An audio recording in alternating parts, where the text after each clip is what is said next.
Lam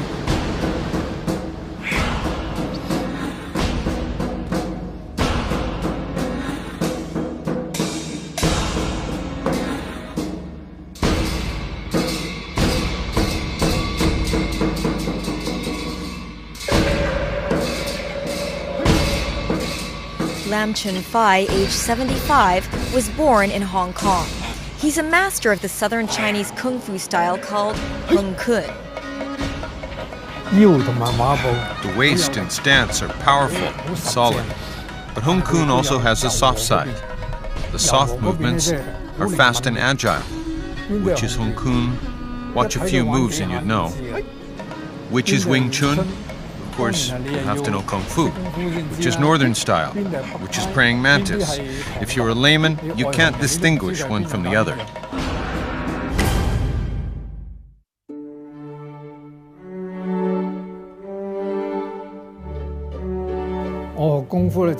At the age of 5, I started learning Kung Fu from my father. Chun Fai's father, Lam Cho, an orphan, was adopted by Cho's uncle, Lam Sai Wing, once the revered chief Kung Fu instructor of the Kuomintang Army in Fujian province. Because of my father's influence, going to school was less important. In that generation, practicing Kung Fu was paramount. I was very weak when I was young, but after I practiced Kung Fu, I became stronger and I got more involved, more interested. A son should succeed a father, so it was strictly mandatory. I had to learn it. This photo, my great-great-uncle, Lam Sai Wing. I think this photo should be 100 years ago. He shot this photo when he was maybe 40 or 40-something.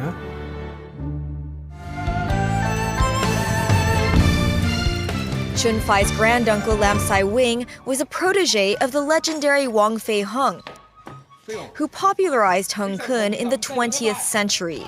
Wong and Lam have been ubiquitous subjects of Hong Kong Kung Fu movies and TV dramas. In the 1920s, Lam Sai Wing and Lam Cho moved here from Fujian province to heed a call by the Hong Kong Meat Association to teach Kung Fu, a common practice then for industries to train staff in martial arts. Originally, they wanted to invite Wong Fei Hung, but Wong Fei Hung asked his student Lam Sai Wing to come instead because he was too old at the time. But I can't do another. Hing Chao is a writer and expert in Southern Kung Fu styles. Lam Chun Fai is Hing's Hung Kun teacher, also called Sifu or master. I would reserve the term grandmaster to the father or teacher of my teacher. Because people tend to use grandmasters, both in English and unfortunately in Chinese, rather inaccurately today. It's a great master and therefore it's a grandmaster. It's wrong. It's completely wrong. The Lam family, on the one hand, they have preserved the inherited teachings, but they have also played a very critical role in bridging the gap with Northern martial arts. Through Nam Mu, a martial arts institute founded by Lam Sai Wing. Through this institution, they brought about an unprecedented, I would say, level of exchange between Northern martial arts and Southern martial arts, which in turn were instrumental in creating more hybridized styles of martial arts, which are unique to Hong Kong. It invited Ken Takai to teach here. Ken founded the northern style Tai Shing Pekwar.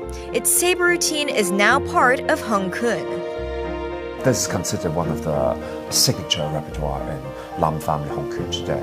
Lam Cho and Gun Dahai, they were lifelong friends. A lot of their students exchange techniques through observation, particularly when they have learned from the counterpart from the other style.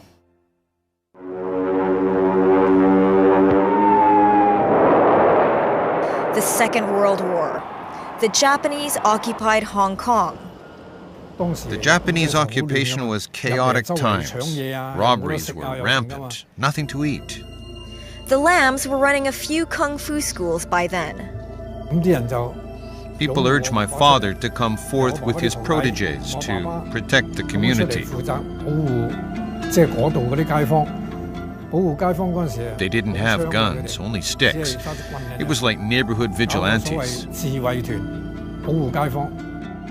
Each protectee would stick his vigilante's name on the door. Many gave my dad face and didn't rob all those who stuck my dad's name up. After the war, Lam Chun Fai began teaching Kung Fu. He was about 12 years old. I helped my father to teach as an assistant. Taught at 4 studios. One was in the Blue House in Wan Chai. At 15 to 16, I became a proper sifu, and I opened my own Kung Fu studio. Before, people learned Kung Fu to protect home and country.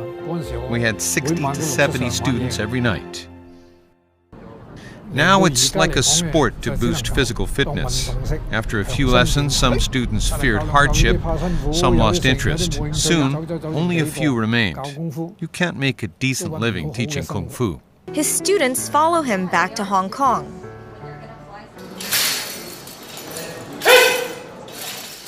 Massimo has been practicing Kung Fu for 25 years. 12 years ago, he began studying Hung Kun under Lam Chun Fai. Massimo has opened 4 Hung Kun studios in Italy. The Sifu Chun Fai gave me the possibility to have the black uniform of our style, and it told me, okay, now you can also teach in Italy, and because now you are Sifu of our style. Pavrel teaches Hung Kun in the Czech Republic. He says his interest in Kung Fu came from the movies. In 2000, he began coming to Hong Kong twice a year to learn Hung Kun. Lam family Kung Fu, it's not only a sport. It's health, self-defense, some spiritual development, history, culture, many things together. Very extraordinary. 我哨除你雙攻手，然之後我雙掛除你浪。OK。再試多次。好。Oscar Lam, son of Lam Chun Fai.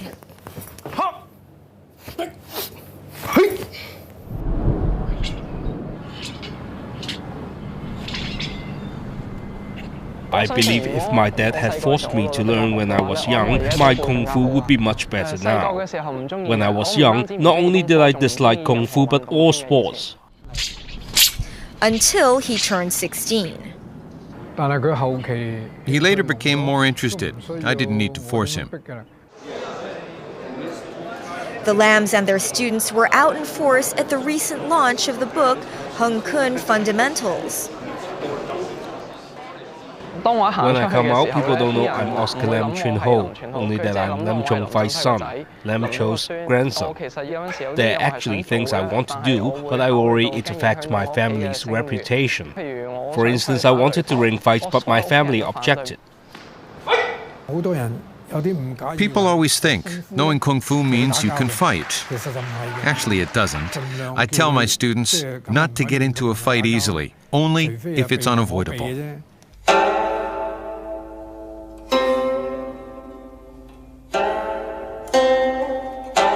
Kwok Wan Ping, age 75, says as a boy in Guangdong province, he practiced martial arts to protect himself. When I was 15, 16 years old, I was weak and often bullied by others. So I pushed myself, and I became muscular for a few years. Kwok attended Guangzhou Sports Institute after high school. In 1960, Kwok won the Chinese National Championship in Tai Chi and became a Sifu. He also started learning Wing Chun, another Southern Kung Fu style. Kwok's Sifu is Shum Neng. His grandmaster, Yun Kei-shan, was among the first masters of Wing Chun in Foshan, a contemporary of Yip Man. There were a lot of people like Yip Man in the 1940s, 1950s, 1960s who came to Hong Kong and were more established because they were professional teachers. before they even came to Hong Kong than Ip Man. But Ip Man catapulted to fame, obvious reason, is Bruce Lee. Everyone asked, who is the teacher of this great martial artist? And the answer was Ip Man. We tried our best to practice, didn't dare slack off. Wing Chun has 12 hand techniques. We have to do each move at least 100 times. For 12 hand techniques, we'll have to practice 1,200 times. My Kung Fu stream is Feng Xiu Xing. Sifu taught me until 1967, when I found a chance to escape to Hong Kong. Joining legions of mainlanders fleeing the Cultural Revolution. Martial arts was seen by the Red Guards as a relic of the past. In Hong Kong, Kwok Wan Ping, then aged 27, worked in a factory and taught Kung Fu in his spare time in parks around Kowloon. I had no place to teach. I was very poor. I moonlighted, teaching in the morning or at night. In 1969, I opened my Kung Fu studio here. Still here, never moved.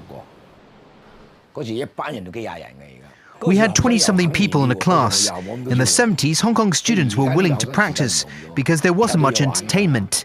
Youths today have changed. They've lots to play with, so they don't practice hard. They fear hardship.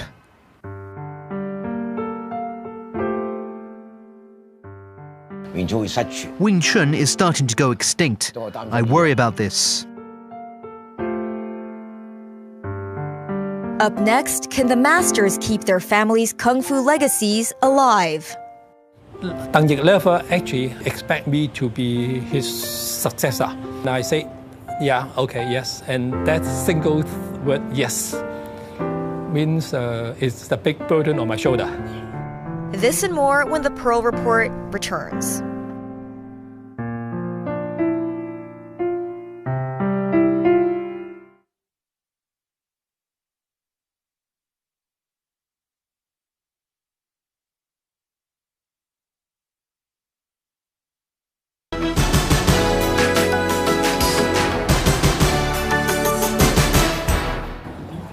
Welcome back to the Pearl Report. Some popular Kung Fu styles are dying out with their aging masters as public interest wanes. Experts say Kung Fu is at a critical juncture in Hong Kong, and keeping it alive is a challenge for many Sifus.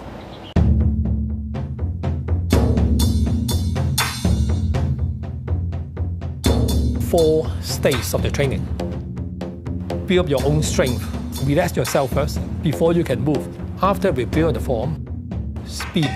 And that has to combine with the strength and the flexibility that we really can do things quick and attack and hit.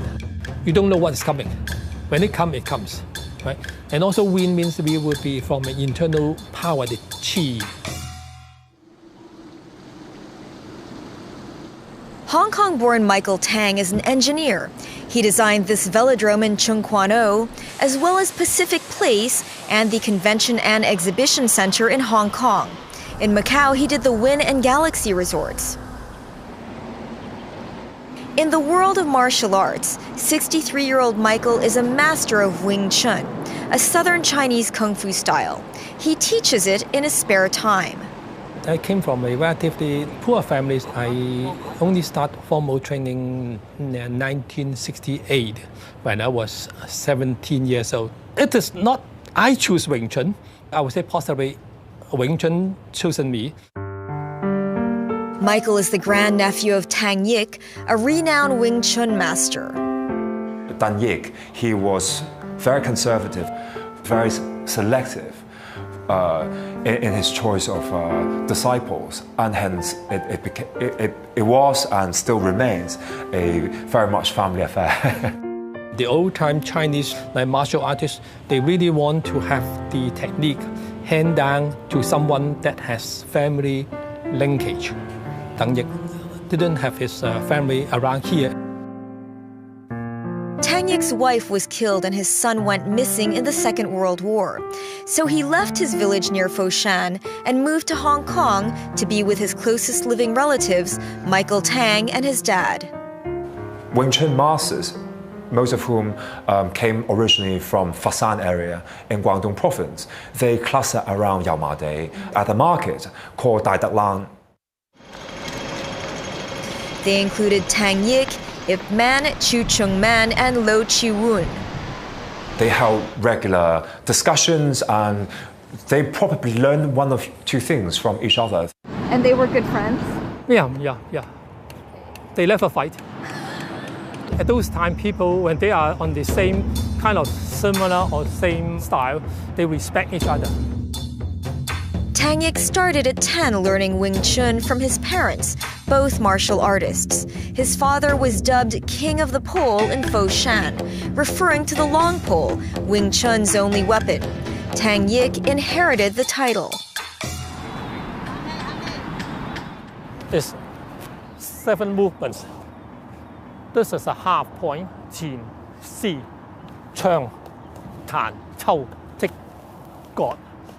So it makes up the fundamental movements. Tang Yik was also nicknamed Mad Bee. So it's a bee that stings you.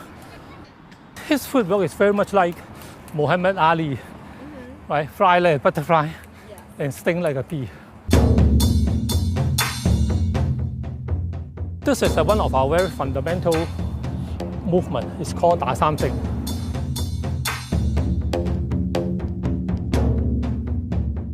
Like hitting 3 stars.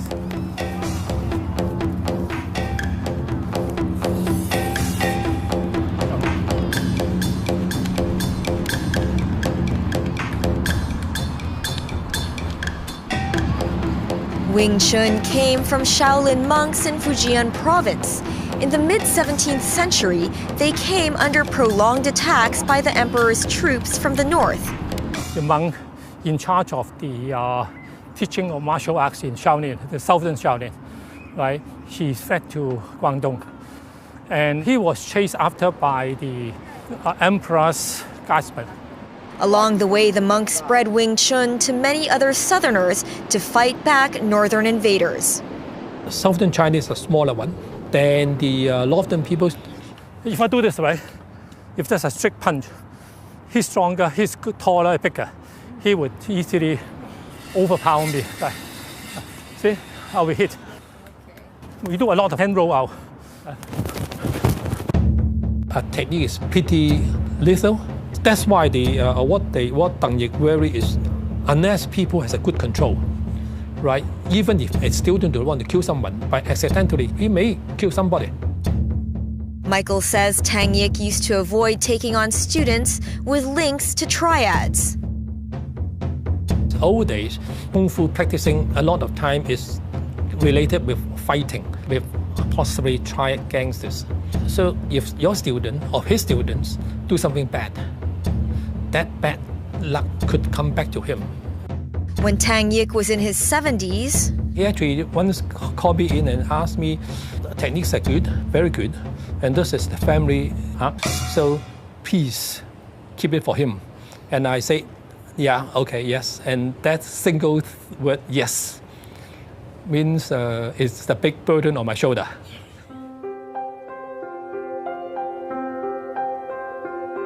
A lot of the old masters are still around. Many of them are above 70. So we are in a very critical juncture. What are we going to do with this knowledge? And what we decide to do with this knowledge, and whether or not these masters have the opportunity to actually pass down the inherited teachings, will determine whether Hong Kong will continue being a hub for Chinese martial art. Michael has 2 grown children who are not interested in Kung Fu at all. They have their regular life, they have business, they have work.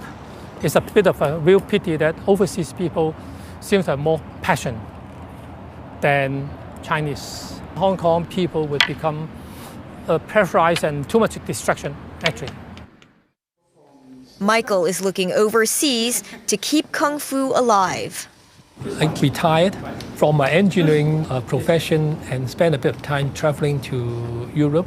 There are quite a lot of people, Westerners, now find interest in the form because they heard of Tang Yik's name. When they compare our form with the Wing Chun, they find it's different expression. The Tang's Wing Chun is from Fei Loi Temple in Guangdong, but there are many other Wing Chun styles. The way in which the Wing component of Wing Chun is written for the Yip Man and Kwok Wan Ping lineages compared to the style practiced by Tan Yik and his descendants, which is written with Wing, a ruse to disguise the true identity of the Wing Chun practitioners. There was no fundamental difference between the two styles. I really want to share my knowledge that I've been attaining through my years of training with Tang Yik. Important to me personally because it's my promise to Tang Yik. Practicing from him would, I would say, be instrumental to how I develop my character. Michael's mission now is to find a successor. Do you think you'll be able to find a protege here in Hong Kong, or do you have a feeling it will be outside? It depends on fate. The 75 Wing Chun master Kwok Wan Ping has a successor, his own son. When I was 6-7 years old, father guided me to practice some Gungfu for physical fitness or to have another tool to protect myself. My interest grew as I practiced Kung Fu. When I was small, I got prizes if I did well. If I did badly, I was scolded.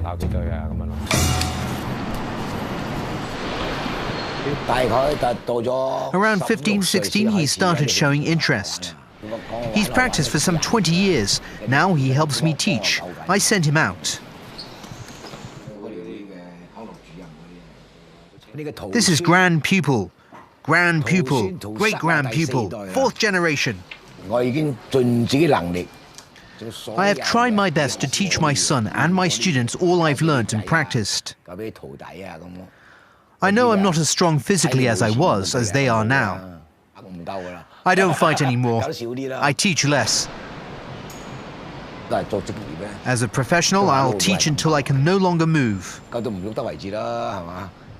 I prefer doing Tai Chi. A Wing Chun drill is short, but it's not as good as Tai Chi for physical fitness. Tai Chi moves are big and they stretch, so practicing takes longer.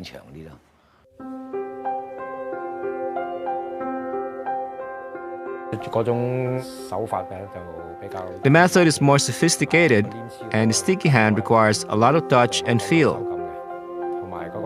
The speed, the gestures are denser, faster.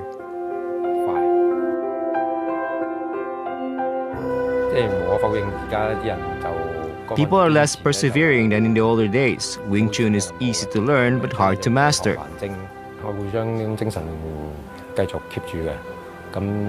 I want to keep the spirit. I hope to preserve this martial art style. If I have kids, I'll try my best to teach them.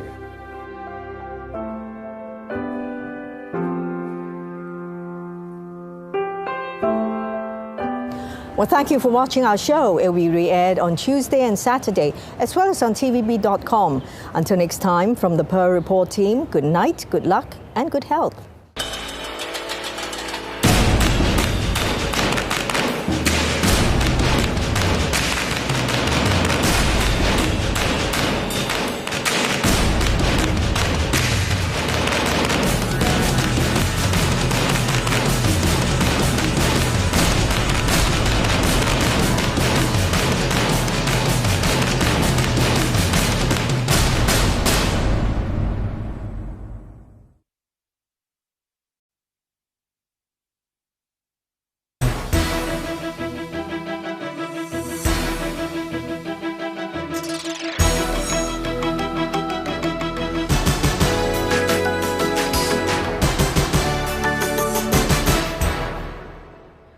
Good evening. Welcome to the Pearl Report. I'm Diana Lin. Dozens of Chinese martial arts styles are being practiced in Hong Kong, but most people are familiar with just a few that have become part of popular culture. Many other styles have vanished as practitioners lose interest. In the second of our two-part series, producer Melissa Hekolea looks at lesser-known Kung Fu and how keeping them relevant might ensure their survival.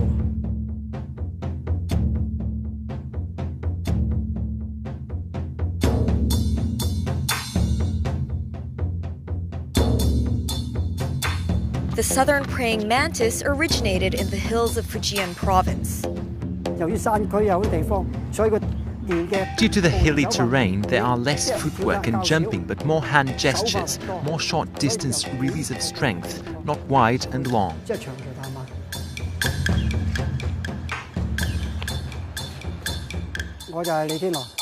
I am Li Tin Loy of the East River Chow family praying mantis. I was born in 1954 at Shatin's township office. I grew up in a Shatin village. I started to learn Kung Fu at 16.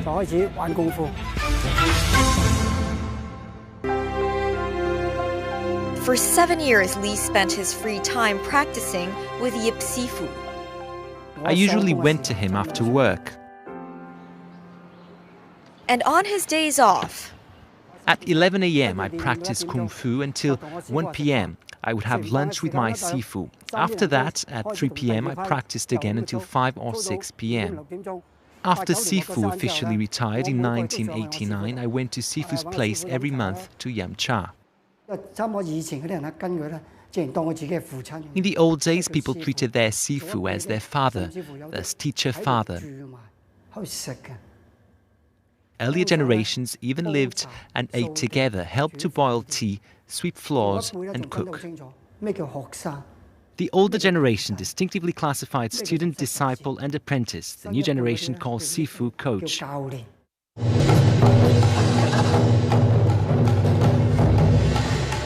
Hing Chao is a martial arts practitioner and founder of the International Goshu Association and the Hong Kong International Kung Fu Festival. Both seek to preserve martial arts. International Kung Fu Festival is intended to be a cross-sector collaboration to show people what martial arts means, what are the differences between Kung Fu, historical development of martial arts. A master ordinarily in the past will observe a student over a period of time before deciding whether or not to take him on board. If he decides to do that, then he will impart all the skills, all the secrets to that disciple.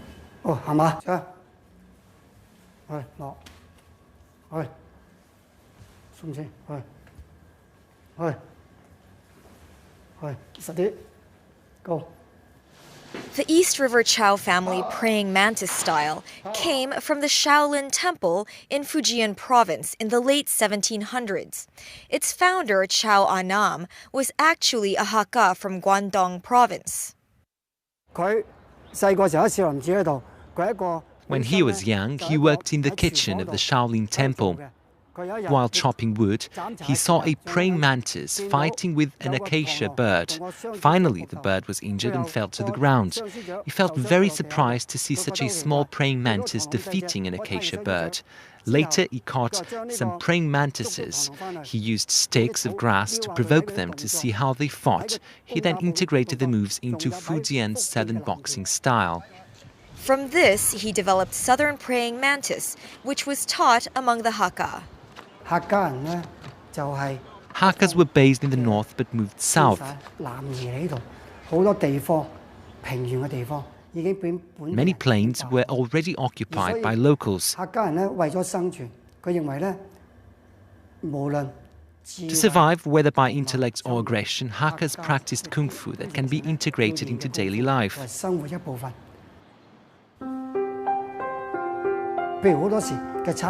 This hand wringing is like how people used to ground rice and grains. This hand holding onto here, lifting the basin. And this is like carrying things on a pole over your shoulder. These movements come from everyday work. Under Master Li Tin Loy and his martial arts brothers, the training techniques, the tradition of Southern praying mantis is being kept very much true to tradition. And that is rare, even though they do not have a lot of followers in Hong Kong. the students they have tend to be of high standard. Doing anything well involves Kung Fu. In order to become good at martial arts, it requires dedication of your spirit to the art form. To learn like a toddler, like you're learning how to walk and do the horse stance. Then you do the san shou. After that, you could do the set of Kung Fu. They're very tiring, boring. The main thing is whether you could withstand the boredom.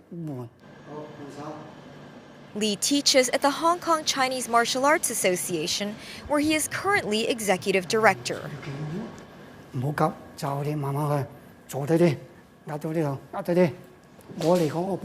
I don't need many students. Like here, I'm teaching 2 to 3 people, sometimes 14, my maximum quota.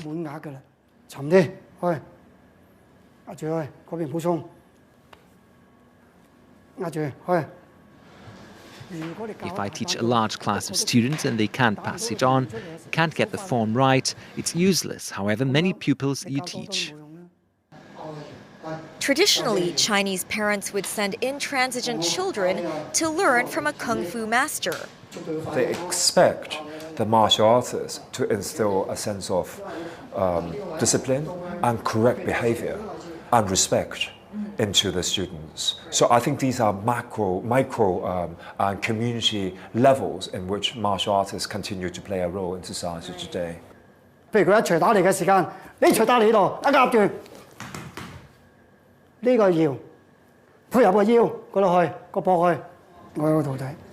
have a student who started learning Kung Fu from me as a teenager.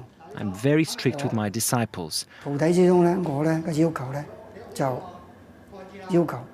After he had fought for a while and understood, he's now very obedient. When he was naughty, his mom used to call me. The naughty boy won't listen to anything I say. Sifu, help me scold him. He's now a very good boy. I wasn't very obedient, but I'm not a bad guy. Following my Sifu feeling his love, he made me grow up gradually, reverting to the right path. Before, I was immature. My former self wouldn't do volunteer work. Now, when I have time, I would visit the elderly.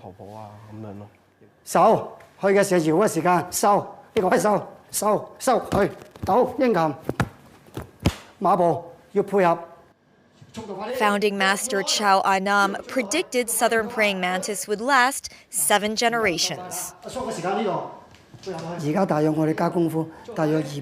Our family of Kung Fu has a history of 222 years. Sky, Dragon, Tiger, Phoenix, we're the 5th generation. But how we pass it on depends on how every Sifu, every fellow practitioner nurture their protégés.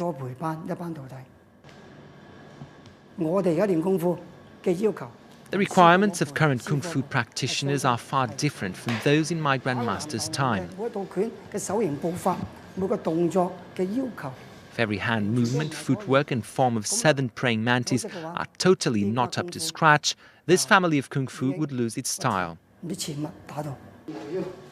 From the perspective of culture and research, to the extent that it has preserved many facets of training which were once popular in southern Chinese martial arts, dwindled to only a few styles which have kept these traditions alive, southern praying mantis being one of them. Practicing Kung Fu is tough. Some people have to earn a living, so many Kung Fu styles are already lost. Hakka tradition, it remain relatively unknown outside of the martial arts community. Tiet Ngao, praying mantis, Lam Ga Gao, Lao Man Gao, etc., which are Hakka lineages who have an important role in the historical development of southern Chinese martial arts, but which are so obscure that even martial arts practitioners at large don't know about them.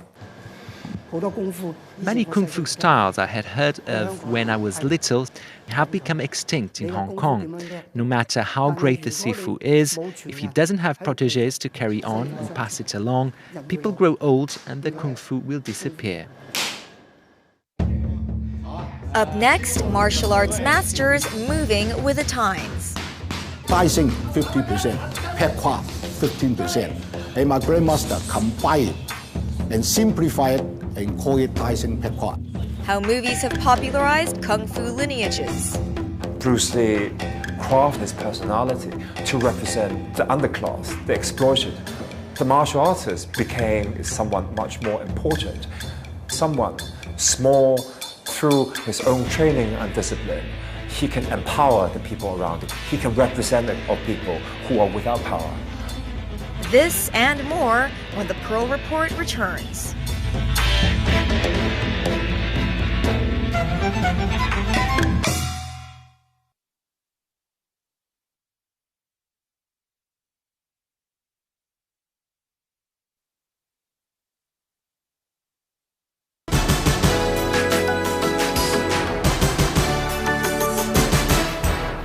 Welcome back to the Pearl Report. Only a handful of Kung Fu styles remain popular in Hong Kong, mainly due to their portrayal in films or practitioners' efforts to move with the times. Melissa Hecolea reports their perpetuation depends on the masters.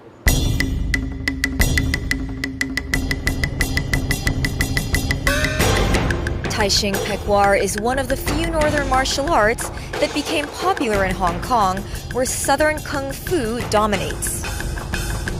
It was created in the early 20th century by a native of Hubei, Kanta Kai, who combined Tai Shing, or monkey kung fu, he learned from his sifu, with Pekwar, which he got from his father, Kan Wing Gai, a famous military kung fu master. While working in Shanghai, Kan was invited by the Namo Association to teach Tai Shing Pekwar in Hong Kong in 1930. Namo was founded by a master of Hung Kun, which later adopted the saber routine of Tai Shing Pekwar. The southern part of Kung Fu, they put more emphasis on the use of arm, fist, while our northern part of style will emphasize more on using of leg, kicking, somersaulting, and Chinese script. At 6 years old, Man Wing Kai started studying Tai Shing Pekwar from his sifu, Chan Sao Chung, a disciple of Kanta Kai, who had stayed to open a school. At 16, Man Wing Kai became assistant sifu. Sin Lam Yuk came to the school at about that time.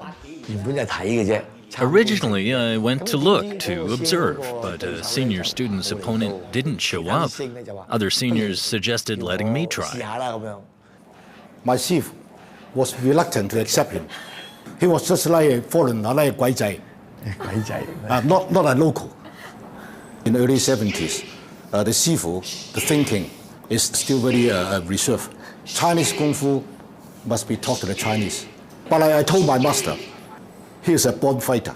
So my sifu said, okay, if you said that, you train him. Was he tough on you? Sometimes. Right. Usually very hard. But he can meet my requirement. Martial arts is not about fighting, but being prepared to fight. People will always think twice before they attack you. You do not say or do anything that you are not willing to see through. The first time I took him to the fight, his legs start trembling. I said, hey, don't be frightened. I said, no. I'm very excited. I can't wait anymore. He knocked out his opponent in 27 seconds. What we need is the fighting heart. So it proved my decision is correct. 6 months training, he became the Southeast Asia Championship. Every fight he KO'd his opponent. From 1969, Chan Sao Chung sent his students to the Southeast Asia Martial Arts Championships. Sin Lam Yuk won in 1973. Then, movie offers poured in for Sin. They needed many actors who know Kung Fu. By chance, I got to know some veterans in the industry. He said, why don't you try since you are a champion already, right? The earlier films tended to be action films set in early Republic of China. Many were fighting films, so I think Taisheng Pekquar looks good in action. Movie star, television star, but they come to learn Taisheng Pekquar because our type of Kung Fu quite well looking, quite attractive. You can jumping, somersaulting. At the time, I signed with Gold Dig Films to make 6 movies, early Republic of China action films. Sin's Sifu Chan Sao-chung was also roped into films, starring in Monkey Fist in 1974. That cemented his status as Monkey King. Chan Sao-chung is the person who held it together. Taisheng Pekquar would not be where it is today. That's for sure. So I think for a style to succeed, you need to have important masters for each successive generation. And certainly Chan Sao-chung played that role, and Master Man, and indeed Master Sin, are playing that role, continue the tradition. Today, Man Wing Kai teaches Taisheng Pekquar in Shenzhen. The style never changed, but the training has changed. In the old days, we would do exactly what Sifu asked us to do, very obedience. And nowadays, you can't push the student to do what you want to do. Too hard. They feel pain.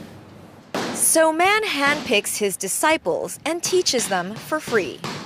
If you are not up to my required standard, I won't teach you anything more. He's just trained 5 pupils. They will go back to Hopei to be a Sifu. I hope Taisheng Pekquar will carry on generation after generation.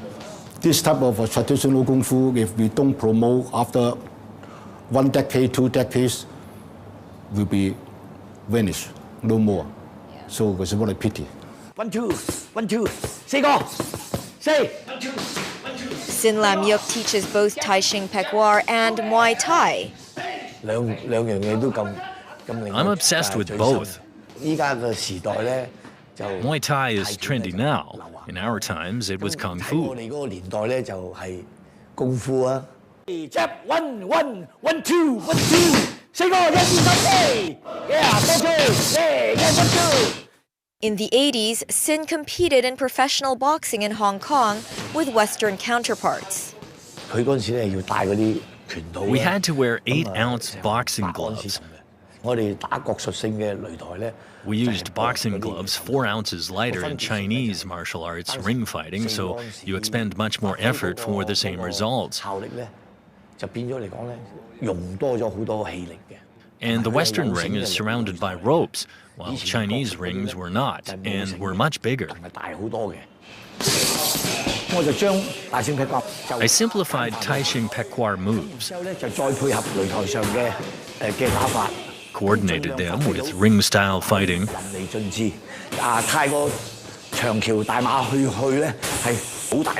wide and long movements consume great energy, so we mixed in Western short punches, hammering and hooking. Sin Lam Yuk is now vice president of the Hong Kong Muay Thai Association. He developed in that direction. I still stay in the traditional Taisheng Pekquar Kung Fu. So we try to promote in different way only, but the result is the same. Choi Siu Ming started at age 5 acting in Cantonese operas. The fundamental skills of Cantonese opera and martial arts are totally the same. We have to practice waist and foot skills, somersault, pouncing, etc. So when I started learning Kung Fu at 9 years old, I adapted quickly. At 21, he started directing his own martial arts films. I felt I had to learn many different Kung Fu styles to use them in my movies. I learned Hung Kun, the real Wing Chun. As long as I can use it in my movies, I'd learn it under a renowned Sifu. Through movies or dramas, people can get to know some of China's forgotten Kung Fu treasures. And through storylines, characters, and cinematography, promote the specialties of the families of Kung Fu. In 1981, Choi produced the TV drama The Legendary Fok, based on a contemporary Kung Fu master. Many thought it would flop. He thought the story has a compelling and important message to convey to the wider audience. It became a phenomenon in Hong Kong, and it transformed the whole TV thing in mainland China as well. Choi's latest TV series about the Tai Chi mantis style is set in China in the mid-1890s.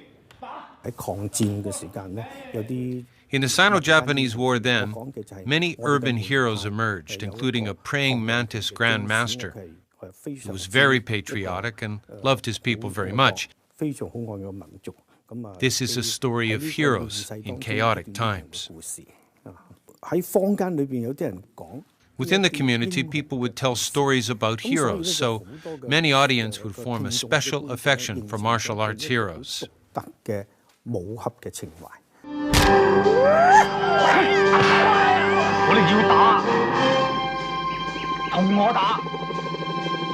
Hong Kong had its own kung fu hero. In the golden era of Chinese kung fu movies, when they spread internationally, Bruce Lee was at the pinnacle. Bruce Lee projected a completely different image of martial arts. Whereas before it's something that is tacked to the past, Bruce Lee brought it back to contemporary times and make it exceptionally cool. He's not just a normal actor or superstar. He's a martial arts master in our hearts. Kong Chi Kung was so impressed, he sought out American-born Bruce Lee's chief Chinese disciple in the U.S., Ted Wong. Every year he came to Hong Kong and I attended his seminars until he noticed me. My Kung Fu brothers told him I was already a Wing Chun master. Besides Wing Chun, Kong had studied Tai Ching Pekwa under Sin Lam Yuk. In 1999, he became Ted Wong's disciple. He only took on 6 people in Hong Kong. I was one of them. Unlike Chinese traditional sifus, he was very patient in teaching you. He likes asking us if we had any questions, if we understood. Ted Wong taught Jeet Kune Do, invented by Bruce Lee. It incorporates fencing, boxing, and Wing Chun. The concept of Jeet Kune Do is to abolish things not suitable for you and simplify what's suitable, best into one step that includes time, speed, position, and rigidness. It's in line with Wing Chun philosophy. Bruce Lee learned Wing Chun from Yip Man. Now Kong teaches both Wing Chun mixed with Jeet Kune Do. In Wing Chun, there are some repetitive movements, but in our Jeet Kune Do fighting, we are here. He hits me, I hit him here. Even if he hit me, I've already kicked him here. Even without hands, I can intercept him. Bruce Lee summed up his philosophy in a note to Ted Wong. It says one must be loyal to one's martial arts. Years afterwards, the most powerful martial art is your own freestyle martial art. Martial arts that survive seem to have moved with the times, gleaning the best from other styles or honed by new masters, perfected with each generation. If you look at the term Kung Fu, this is a Buddhist term. Kung Fu does not just refer to martial arts. Anything that requires cultivation, perseverance, time, that is Kung Fu. And through this, you discover something that's eternal, something that's universal. You discover the great Tao. Well, thank you for watching our show. It will be re-aired on Tuesday and Saturday, as well as on tvb.com. Until next time, from the Pearl Report team, good night, good luck, and good health.